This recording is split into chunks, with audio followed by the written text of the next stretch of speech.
So it's FSC Physics Chapter 12 Electrostatics, and our focus is basically the PPSC preparation. So it will be a quick review.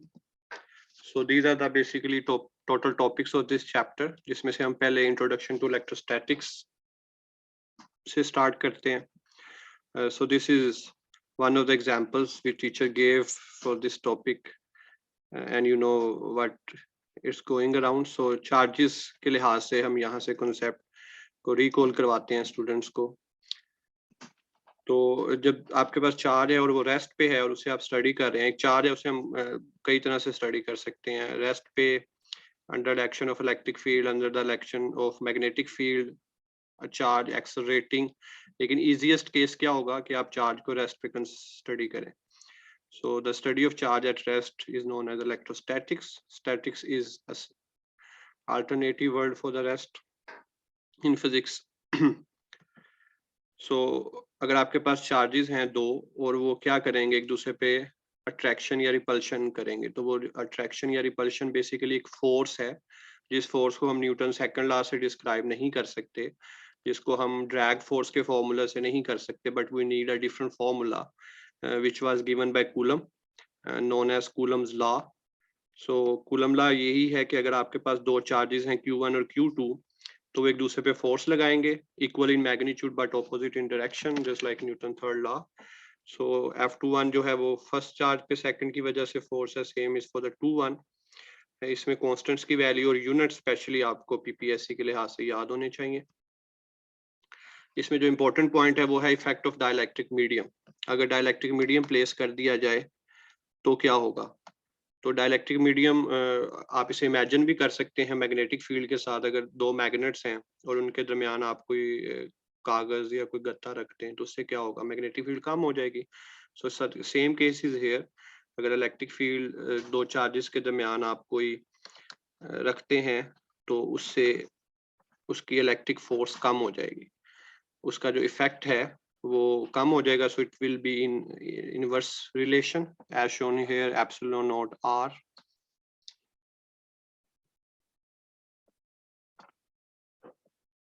This is what I am talking about. इसे क्या कहते हैं, इसे relative permittivity कहते हैं, और वो ratio है फोर्स विदाउट एनी मीडियम, और you can say the air, and force with the medium.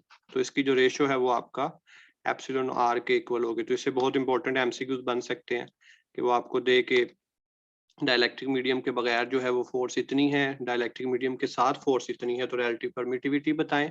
तो you don't need to go to the Coulomb's law, you just need to apply this formula and that's it. So there is a result कि अगर dielectric constant जो कि हमेशा relative permittivity 1 से ज्यादा होगी, तो आपकी फोर्स जो है वो कम होगी. So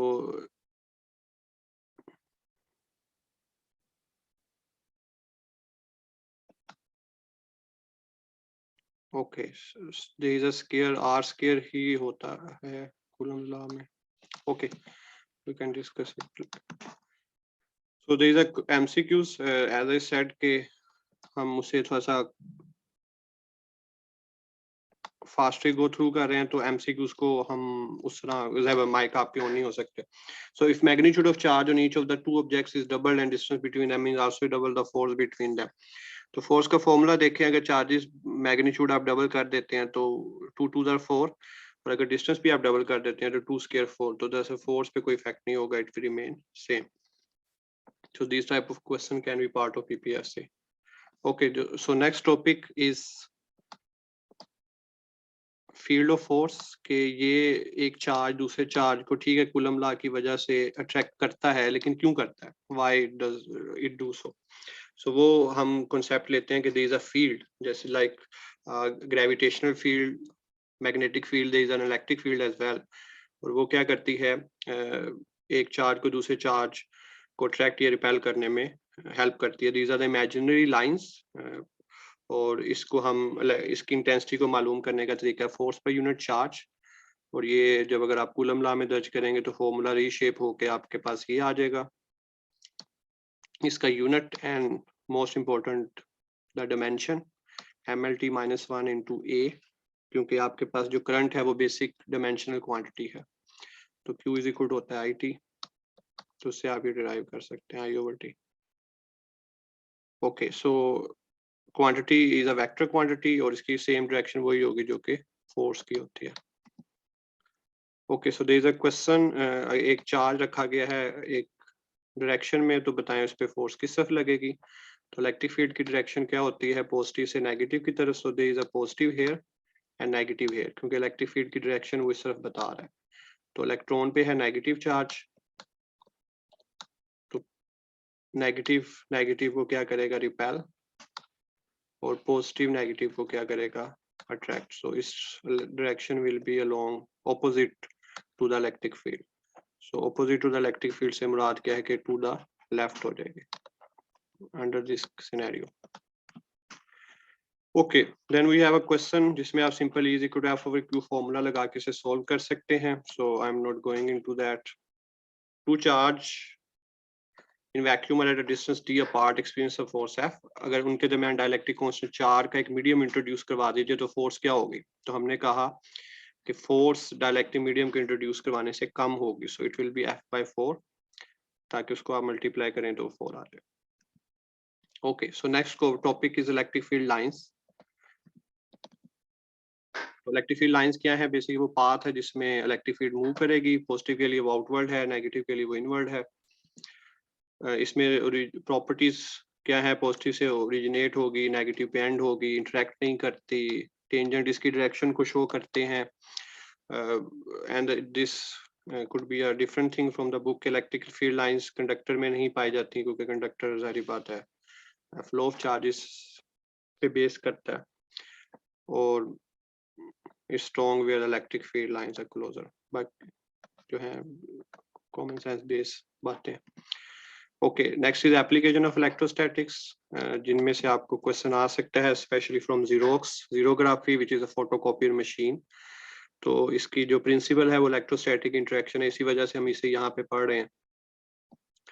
तो इसमें जो सबसे एक इम्पॉर्टेंट बात है वो है कि इसमें फोटो कंडक्टर हम यूज करते हैं सिलीनियम, जो कि लाइट डिपेंडेंट रेजिस्टर है। इस पे जब लाइट फॉल करती है तो ये कंडक्ट करता है, और जब लाइट फॉल नहीं करती तो ये कंडक्ट नहीं करता। इसमें एक ड्रम होगा जिसे हार्ट कहा जाता है, उसको पॉजिटिव चार्ज दिया जाता है, टोनर को नेगेटिव चार्ज दिया जाता है, डोनर ड्रम के ऊपर स्प्रे कर देते हैं। जब इमेज उसके ऊपर ट्रांसफर होता है तो हीट रोलर की मदद से उसे उसके साथ स्टक कर दिया जाता है और आपके पास एक प्रिंट पेज मिल जाता है। तो इसमें सेलेनियम क्या है, एक फोटो कंडक्टर है, लाइट डिपेंडेंट रेजिस्टर भी कह सकते हैं। किसको कौन सा चार्ज दिया जाता है फोटोकॉपियर के दौरान, तो ये चीज आपसे पूछी जा सकती है। इंजेक्ट प्रिंटर है, ये भी इलेक्ट्रिक चार्ज के बेस पे काम करता है और मोर और लेस उसका सेम प्रिंसिपल है। चार्जिंग इलेक्ट्रॉन और डिफ्लेक्शन प्लेट्स, लेकिन ज्यादा इंपॉर्टेंट जो है वो इसमें जीरोग्राफी वाला टॉपिक है। Okay, next we have an very important topic that's electric flux. Electric flux क्या है कि देखें आपके पास बहुत सारी इलेक्ट्रिक फील्ड लाइंस हैं, लेकिन जब हम एक एक्सपेरिमेंटली उस चीज को देख रहे हैं तो हमारे लिए जैसे पॉजिटिव चार्ज है और हर डायरेक्शन में 360 डिग्री आपके पास इलेक्ट्रिक फील्ड लाइंस है, लेकिन हमें सारी तो नहीं चाहिए ना। अगर मैं एक्सपेरिमेंट कर रहा हूँ और मेरा जो मटेरियल है वो इस साइड में पड़ा हुआ है, तो मुझे क्या जरूरत है इस एरिया की इलेक्ट्रिक फील्ड लाइंस से। मेरे लिए तो है भी, ना भी हो तो डजंट मैटर। तो फिर हम क्या करते हैं कि सिर्फ उन फील्ड लाइंस पे फोकस करते हैं जो हमारे लिए जरूरी हैं। तो फिर उसके लिए हम फिर उसको डिफाइन कर देते हैं in another fashion, electric flux. और वो क्या है, the number of electric field lines which are of our interest basically, which pass perpendicular to the area held perpendicular। तो उसका फॉर्मूला जो है वो दो चीज़ों पर डिपेंड करता है, एक इलेक्ट्रिक फील्ड और एरिया। इलेक्ट्रिक फील्ड अगर आपकी ज्यादा होगी तो फ्लक्स ज्यादा होगा, एरिया ऑफ इंटरेस्ट अगर आपका ज्यादा होता है तो फिर भी वो ज्यादा होगा। और परपेंडिकुलर के लिए मैक्सिमम है, सो देयर विल बी, और उसकी एरिया वेक्टर के अकॉर्डिंगली हम देखेंगे, तो इसका मतलब है 0 डिग्री पे हमारे पास मैक्सिमम होगा। सो 0 डिग्री पे मैक्सिमम कोस थीटा होता है। So we have a dot product here, dot product है तो स्केलर क्वांटिटी होगा, ये इसका यूनिट है और ये इसकी डायमेंशन है। सो डायमेंशन लाजमी, हर फिजिकल क्वांटिटी की पेपर में एक डायमेंशन लाजमी होगी, तो वो किसी की भी हो सकती है, नो वन नोस। इसमें स्पेशल केसेस हैं कि अगर पैरेलल रखा जाए तो यहाँ पे जो मोस्ट इम्पोर्टेंट चीज नोट करने की है कि वो एरिया पैरेलल कहेगा, तो इसका मतलब है जो एरिया वेक्टर है वो परपेंडिकुलर हो जाएगा, क्योंकि एरिया से मुराद है ये और एरिया वेक्टर उसके परपेंडिकुलर होता है। तो इसी वजह से जब एरिया और ये पैरेलल हैं तो बेसिकली इलेक्ट्रिक फील्ड और एरिया वेक्टर परपेंडिकुलर हैं। थीटा 90 है, कोस 90 0 होता है, सो वी हैव 0। जब एरिया परपेंडिकुलर है तो एरिया वेक्टर पैरेलल हो जाएगा, और पैरेलल के लिए आपके पास कोस 0 1 होता है यानी maximum. So here you have the maximum value. So ये आपने जरूर वेरीफाई करना है कि आपसे क्वेश्चन में एरिया पूछा जा रहा है या एरिया वेक्टर पूछा जा रहा है। दोनों केसेस में पैरेलल और परपेंडिकुलर के लिए मिनिमम और मैक्सिमम की वैल्यू वेरी करेगी। और जब कोई भी एंगल होगा तो ई डॉट ए, अगर आपके पास नेट पॉजिटिव चार्ज है तो इसका मतलब है number of flux leaving is greater than number of flux entering. अगर आपके पास सिंक पे नेगेटिव चार्ज है तो उसका मतलब रिवर्स है, और अगर दोनों सेम है तो इसका मतलब इक्वालिटी है। और यही बेसिकली आपके पास मैक्सवेल सेकंड इक्वेशन जो है उसकी रिप्रेजेंटेशन में आता है। ओके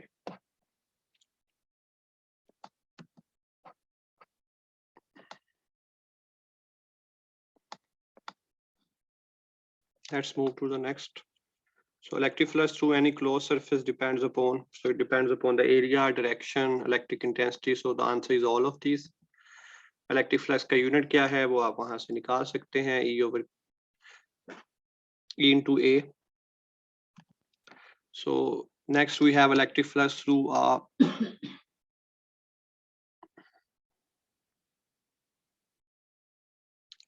जी बेसिकली यहाँ पे हम इलेक्ट्रिक फ्लक्स की बात करें तो मैंने मैक्सवेल सेकंड इक्वेशन के इसी वाले से कहा है कि वहाँ पे जो सेकंड इक्वेशन है उसमें यही होगा, लेकिन मैग्नेटिक फील्ड के लिए होगा। Late me just complete the statement. मकसद जस्ट कहने का था कि ये जो सेकंड इक्वेशन की फिजिकल सिग्निफिकेंस पूछी जाती है मैक्सवेल, थ्योरेटिकल सिग्निफिकेंस फिजिकली क्या होता है, तो वो यही है कि जितनी मैग्नेटिक फील्ड लाइन निकल रही है उतनी ही इंटर हो रही है। जब चार्ज तो मोनोपोल एग्जिस्ट करता है तो इसके लिए तो हम नहीं कर सकते, उसके लिए बाकी थी, इसलिए तो 3 केस बने हैं, जबकि अगर मैग्नेटिक फील्ड होती तो सिर्फ एक केस बनना था। Okay, so electric field through a close surface enclosing a charge will give us Gauss law. So that's our Gauss's law, Q over epsilon naught। और ये किस पे डिपेंड करता है, चार्ज पे और relative permittivity of free space। अगर dielectric media आ जाएगा तो इसी लिहाज से डिजाइन हो जाएगा। सो ये किस पे डिपेंड कर रहा है, ये चार्ज पे, मीडियम पे, और ये किस पे इंडिपेंडेंट है, ये शेप और ज्योमेट्री पे डिपेंड नहीं करता। इसलिए आप कोई भी गाजियन सरफेस ले सकते हैं, गाजियन सरफेस फिक्स नहीं होती, और लोकेशन ऑफ चार्ज से भी इंडिपेंडेंट है। सो आप उसकी पोजीशन भी कहीं भी ले सकते हैं। Okay, so the main thing is Gauss law. So we have first the formula which we already have discussed, Q over epsilon naught. So Gauss's law is applicable to all of the surfaces possible. Sorry, closed surfaces only. यानी surface कोई भी हो सकती है, but it has to be closed.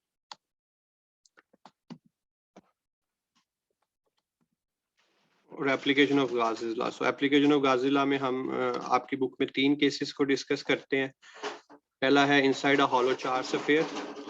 तो होलो charge sphere के inside जो electric field है वो आपकी 0 होगी, क्योंकि उसके अंदर कोई भी चार्ज मौजूद नहीं है।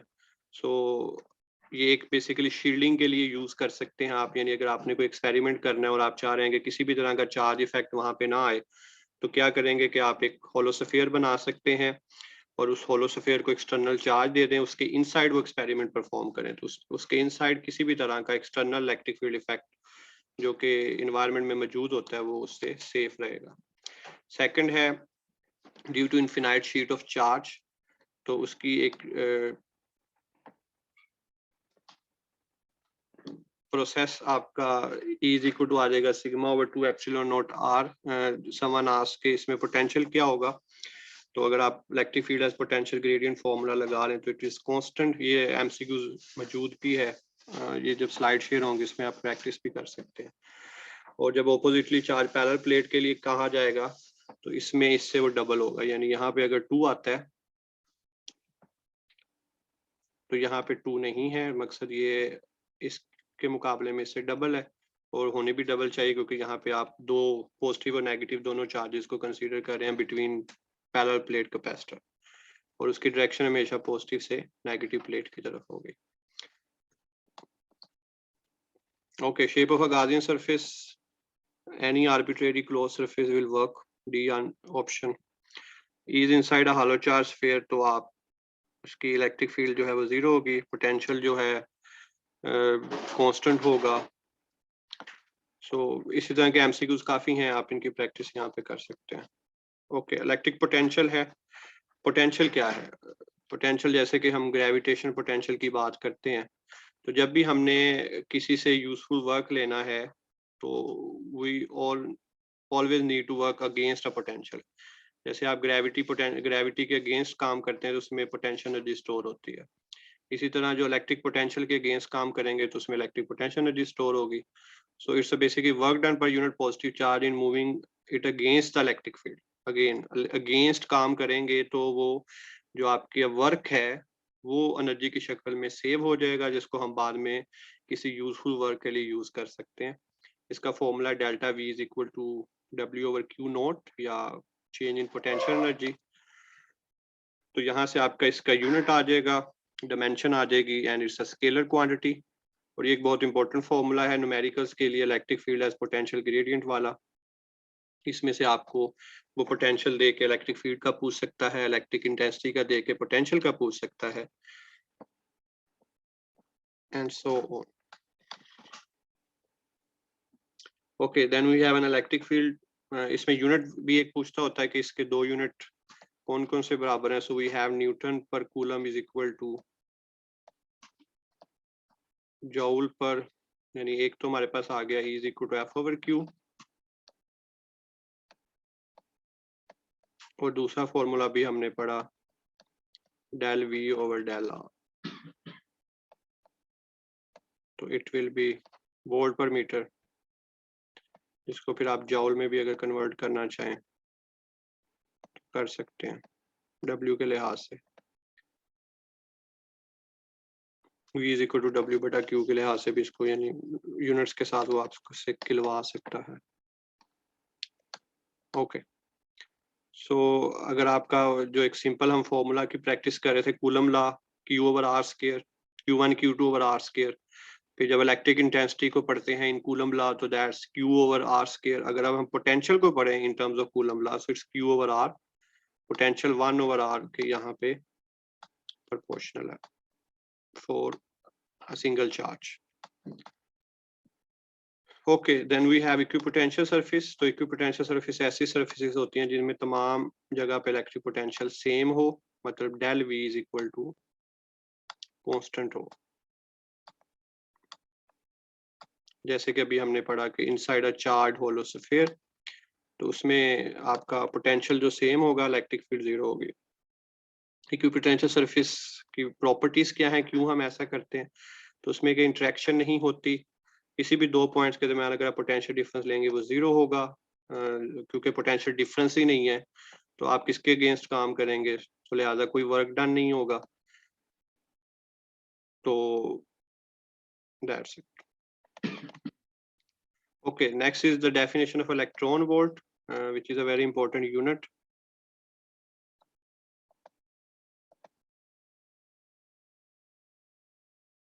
सॉरी जी, डेल वी को जीरो लेंगे, यहाँ पे मैंने लिखा है डेल वी कांस्टेंट है, सो हम डेल वी को जीरो लेंगे। Let me just write it again कि इसके लिए वी कांस्टेंट है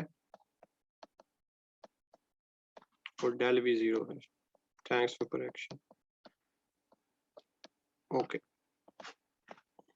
और इसी के accordingly E is equal to del V over del R करके आप ई भी दे सकते हैं, वो जीरो होगा।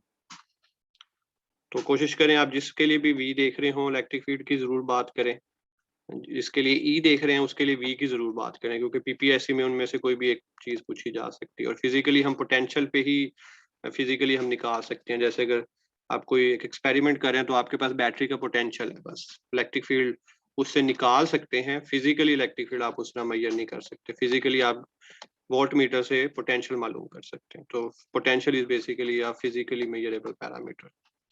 Okay, electron volt, So electron volt is the smallest unit of energy. It's a very important MCQs कि जो सबसे छोटा यूनिट होता है वो एनर्जी का इलेक्ट्रॉन वोल्ट है, और सबसे जो बड़ा यूनिट है वो किलोवाट आवर है, जिसकी इसी वजह से हमारे जो बिजली का यूनिट है कंजम्पशन वो किलोवाट आवर में की जाती है। तो ये इसको अगर आप इलेक्ट्रॉन वोल्ट में देखेंगे तो ये है, अगर इसको जॉल टू कन्वर्ट करेंगे तो ये इसका ये फिगर है।